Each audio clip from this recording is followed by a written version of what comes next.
Buenas noches, hermanos, Dios los bendiga. Eh, Vamos a meditar en un proverbio que me gusta muchísimo, que es el proverbio capítulo 3. Proverbio capítulo 3. Todos me gustan, ¿verdad? Por supuesto, pero este en particular me gusta muchísimo. Y de hecho lo hemos tocado en los cultos, pero hoy quiero meditarlo con ustedes. Que estoy en la comodidad de mi casa, ¿verdad? No estoy en la oficina, entonces de pronto me pueden ver un poquito relajado, ¿verdad? Eh, Vamos a orar primero.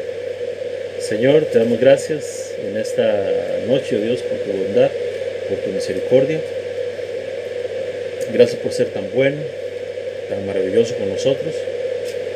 Te pedimos, Señor, perdón por todos los pecados que hemos cometido. Te pedimos, Señor, que nos libres de todo mal, que nos libres a nosotros, a mis hermanos, tierra fértil, que nos libres de toda peste, de toda enfermedad, y que tu mano poderosa esté sobre nosotros para bendecirnos, para cuidarnos. Gracias, Señor, te pido que nos hables, incluyéndome, porque tu palabra, Señor, es como espada de doble filo. Gracias, Señor, por tu presencia. Gracias, Señor, por tus bendiciones. En el nombre poderoso de Jesús. Amén. Proverbio capítulo 3. Dice así: Hijo mío, no te olvides de mi ley. De hecho el tema, el título que le ponen a este capítulo ya lo dice todo, ¿verdad? Respecto al tema. Dice exhortación a la obediencia. O sea, Dios nos llama, nos motiva, nos llama la atención a que tenemos que obedecer a través de este proverbio. Dice: Hijo mío, no te olvides de mi ley, y tu corazón guarde mis mandamientos, porque largura de días y años de vida y paz te aumentarán. Nunca se aparten de ti la misericordia y la verdad. Átalas a tu cuello, escríbelas en la tabla de tu corazón.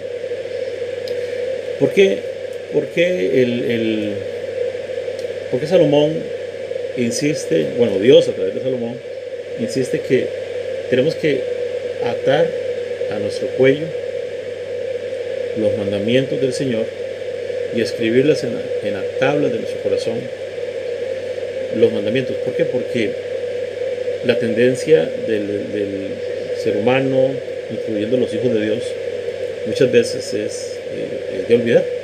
O sea, tendemos a olvidarnos de las cosas buenas que Dios nos ha dado, o se nos olvida que lo que tenemos ha sido producto de la obediencia a nuestro Dios, ha sido producto de la misericordia de Dios sobre nuestras vidas. Entonces muchas veces tendemos a olvidar lo bueno que Dios ha sido, y por consiguiente también tendemos a olvidar los mandamientos del Señor. ¿Cuál es el momento donde somos más tentados a olvidarnos de la palabra de Dios? Primero, cuando las cosas no están muy bien y nos hace un ofrecimiento que no es correcto.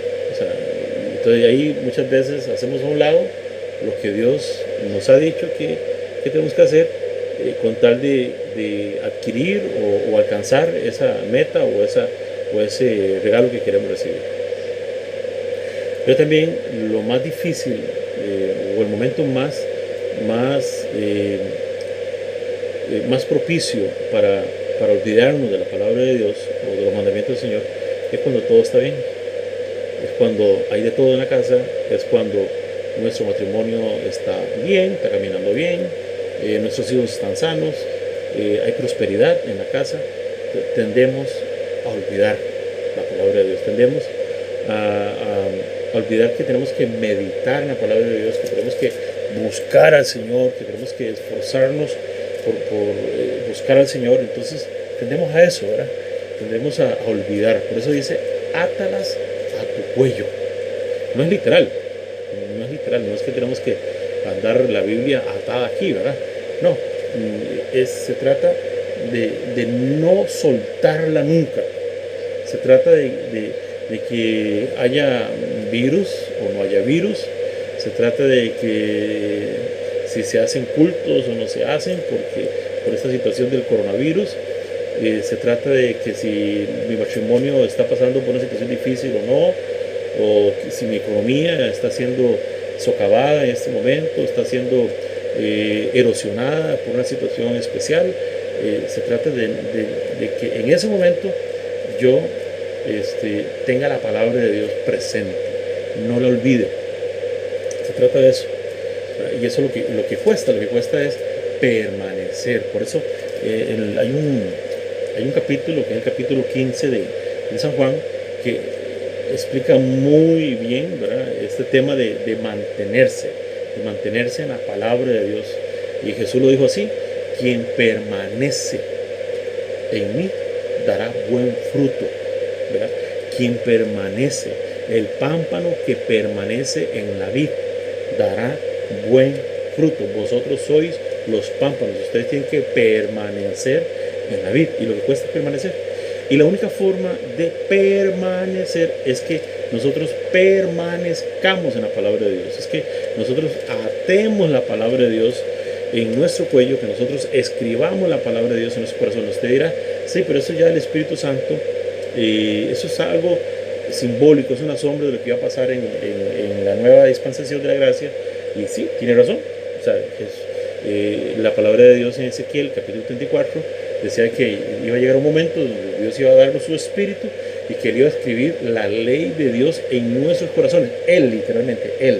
Sí, pero nosotros tenemos que atesorarla. O sea, Dios la escribe en nuestros corazones en el sentido de que nos motiva a cumplir la palabra de Dios que leemos y escuchamos, nos anima a guardar la palabra de Dios que recibimos en cada culto, que recibimos en cada prédica, nos anima a hacerlo, pero nos toca a nosotros permanecer. ¿Ya? Nos toca a nosotros permanecer. Por eso que yo digo salmista, aunque no sea un salmo, el que lo escribió, ¿verdad? Fue el hijo, de un salmista, que es Salomón, ¿verdad? Este proverbio es muy enriquecedor, es muy rico. Todos son muy buenos, pero me gusta mucho y yo quería tocarlo para hoy. Dice: ¿cuál es el resultado de guardar la palabra de Dios? Dice: largura de días y años de vida. Dice: y paz. O sea, una cosa es vivir muchos años en paz, otra cosa es vivirlos con paz. Dice: te aumentarán. Dice: nunca se aparten de ti la misericordia y la verdad. Átalas a tu cuello. Escríbelas en la tabla de tu corazón. Escríbelas en la tabla de tu corazón. Dice: y hallarás, ¿cuál es el resultado? Y hallarás gracia. ¿Qué es la gracia? Un regalo inmerecido. Gracia en este contexto tiene que ver con que la gente te va a abrir las puertas. Las personas te van a recibir. Las personas te van a aceptar. Las personas van a querer hacer negocios contigo. Las personas van a querer conversar contigo. Las personas van a querer escucharte. Las personas van a atender tu opinión. Las personas van a recibir tu consejo. Dice: hallarás gracia y buena opinión. Las personas van a opinar bien de ti. Pero tiene dos vías: ante los ojos de Dios y de los hombres. Cuando guardamos la palabra de Dios, Dios ve que nosotros somos sinceros en nuestro secreto, ¿verdad? Somos gente honesta delante de Él cuando nadie nos ve. Entonces Él nos da gracia delante de Él, ¿verdad? Y cuando guardamos la palabra de Dios también, eso hace que Dios nos ponga en gracia delante de los hombres. Hay un proverbio que dice que cuando los caminos del hombre agradan a Dios, Dios hasta a sus propios enemigos los hace estar en paz con Él. O sea, en otras palabras, si nosotros atesoramos la palabra de Dios, la cumplimos la palabra de Dios, Dios hará que incluso nuestros enemigos lleguen a pedirnos perdón o lleguemos a tener gracia con ellos, ¿verdad? Lleguemos en amistad con ellos. Pues es una obra especial de Dios.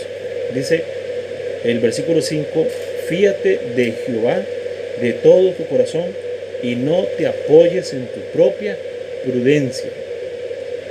Reconócelo en todos tus caminos y Él enderezará tus veredas. No seas sabio en tu propia opinión. Teme a Jehová y apártate del mal. Dice, reconócelo en todos tus caminos. Ya esto lo hemos visto. Nunca me cansaré de recordarlo. Eso es para mí y para ustedes.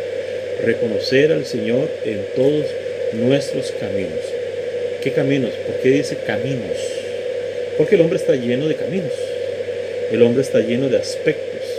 El hombre está lleno de necesidades. El hombre está lleno de deseos. El hombre está lleno de metas. El hombre no solamente vive para sí mismo, sino también para los demás. Bueno, en la buena teoría. El hombre tiene caminos, por ejemplo, un camino del hombre, por ejemplo, es su vida sentimental. Un camino del hombre, por ejemplo, es su vida matrimonial. Un camino del hombre es su alma. Un camino del hombre, por ejemplo, es el saber perdonar. Un camino del hombre es sus negocios. Un camino del hombre es su empresa. Un camino del hombre es su salud. Un camino del hombre es todo lo que encierra al hombre, las necesidades, las acciones, todo lo que gira en torno a ese hombre, son sus caminos. Entonces lo que Dios dice es que no solamente lo tomas en cuenta para cuando vas a predicarle a alguien, Señor, dame sabiduría para hablarle a esta persona de ti, ¿no? Lo que está diciendo es que tómalo en cuenta en todos tus caminos. Cuando vas a hacer un negocio, tomarlo en cuenta. Cuando vas a comprar una propiedad, cuando vas a comprar o vas a vender algo, tomarlo en cuenta, ¿verdad? Si los jóvenes que no tienen novia o un jovencito o una jovencita que no tiene novio, orar al Señor desde antes. Yo siempre he dicho que el éxito del matrimonio comienza en la soltería, cuando estamos solos, cuando estamos solteros, ahí comienza el éxito del matrimonio. En orar al Señor, en esperar en el Señor y pedirle al Señor que nos ayude a escoger a la persona correcta, ¿verdad? Es ahí donde comienza el éxito del matrimonio. Entonces, esos son aspectos, los caminos son aspectos de nuestras vidas y hay que tomarlo en cuenta en todos nuestros caminos, en todo. Señor, dame sabiduría para hablar con mi socio, dame sabiduría para hablar con este empleado, dame sabiduría para hablar con mi vecino, dame sabiduría para hablar con tal persona, cualquiera que sea el aspecto de tu vida, para hablar con mi profesor, para hablar con mi profesora, para hacer esta tarea. En todo hay que tomar en cuenta al Señor. Y dice acá que Él enderezará tus veredas. ¿Por qué? ¿Por qué las va a enderezar? Porque nosotros somos ovejas. Nosotros no vemos más allá de lo que Dios ve. O sea, nosotros no conocemos el futuro. Dios sí lo conoce. Entonces nosotros normalmente tendemos a desviarnos, a irnos por caminos donde no tenemos que irnos. ¿Y qué hace Dios cuando nosotros le pedimos, Señor, guíame? Él nos endereza. Nos lleva por el camino correcto. Dice, no, papá, es por aquí. Es por aquí. Te está yendo para allá y como me tomaste en cuenta para estas decisiones, entonces te voy a enderezar. Es por aquí. Es por aquí. Entonces eso es lo que Dios hace. Pero lo hace cuando lo tomamos en cuenta. Pero dice, teme a Jehová y apártate del mal. O sea, cuando nosotros vivimos para el Señor, Él hace eso. Él endereza nuestros caminos. Y mira lo que va a suceder. Dice, será medicina a tu cuerpo. Será medicina a tu cuerpo y refrigerio para tus huesos. Quiere decir que cuando al Señor lo tomamos en cuenta en todos nuestros caminos, como ya les dije, en todos los aspectos de nuestras vidas, sucederá que vamos a tener paz, tranquilidad. No vamos a padecer de depresión, de estrés, de gastritis, no sé, de colitis, de un montón de cosas generadas por el estrés, por no tomarlo en cuenta. Cuando uno lo toma en cuenta, uno está más tranquilo. Incluso esto lo dijo el salmista, ¿verdad?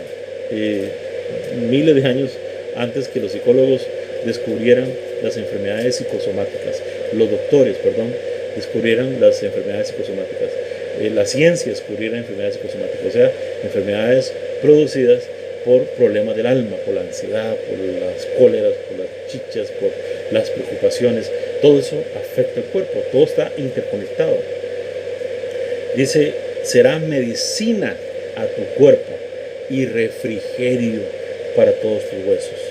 Dice el versículo 9, honra a Jehová con tus bienes y con las primicias de todos tus frutos, y serán llenos tus graneros con abundancia, y tus lagares rebosarán de mosto. Quiere decir acá Ya lo hemos visto, que quien honra al Señor, Dios lo bendice. Así de sencillo. Quien honra al Señor con sus bienes, quien pone a disposición de la obra de Dios sus bienes, quien dice, tómame en cuenta, tomen mi casa para que prediquen acá, tomen mi ofrenda de compromiso, aquí está, para que paguen lo que tengan que pagar en la iglesia o en el ministerio donde yo estoy. ¿Qué hace Dios? Dios dice, yo voy a bendecirte. Es una cosa que solamente quienes han tenido fe y han experimentado, es una experiencia, quienes han experimentado, no hay que convencerlos mucho, no hay que explicarles mucho, es una experiencia personal con Dios, al ver cómo quien pone su ofrenda en las manos del Señor, ¿verdad?, a través de los ministerios, ve cómo sus finanzas son bendecidas. Dice, y serán llenos tus graneros con abundancia, y tus lagares rebosarán de mosto. Dice, no menosprecies, hijo mío, el castigo de Jehová, ni te fatigues de su corrección, porque Jehová al que ama castiga, como el padre al hijo a quien quiere. Entonces hay posiciones, hay gente que dice, yo no creo que Dios castigue. Bueno, no puedo contradecir lo que la Biblia dice, ¿verdad? Dios castiga. Pastor, pero ¿cómo un Dios tan bueno castigará? Entonces quiere decir que nosotros no podemos castigar a nuestros hijos, porque eso nos calificaría a nosotros o nos pondría en una posición de malos. No, más bien, porque como tenemos que ser buenos papás, tenemos que corregir a nuestros hijos, tenemos que castigarlos. Entonces, Dios es igual. Dios nos ama tanto que nos va a castigar si es necesario. Yo prefiero, yo siempre les he dicho a ustedes, yo prefiero corregirme yo, ¿verdad?, y no que Dios me corrija, porque cuando Dios lo corrija a uno es un poco duro, ¿verdad? Entonces, pero al final trae, ¿verdad?, restauración, sanidad, pero es mejor no caer ahí, ¿verdad? Es mejor no caer en ese punto de que ya Dios ya se cansó y sacó la cincha, como decimos nosotros, ¿verdad? Sacó la faja y nos dio. Yo prefiero no caer ahí, ¿verdad? Pero bueno, sabe Dios en qué momento tiene que aplicar corrección, porque Él nos ama. Dice, porque Él a los que ama castiga, ¿verdad? Otros dirán, pero entonces Dios solamente castiga a sus hijos, no castiga al mundo. No, castiga al mundo y castiga a sus hijos. Al mundo por su vida de pecado, y a sus hijos para mantenerlos libres de pecado. Dios a todos los tiene bajo control. Él es soberano, Él tiene el mundo. Usted dirá, no, pero el príncipe de este mundo es Satanás.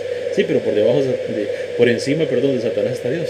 Entonces Satanás al final termina siendo siervo de Dios, ¿verdad? En los juicios de Dios, en la soberanía de Dios, Satanás cumple incluso propósitos de Dios, ¿verdad? Claro, eso quienes están comenzando no lo van a entender en este momento, sino cuando tengan más tiempo en el Señor.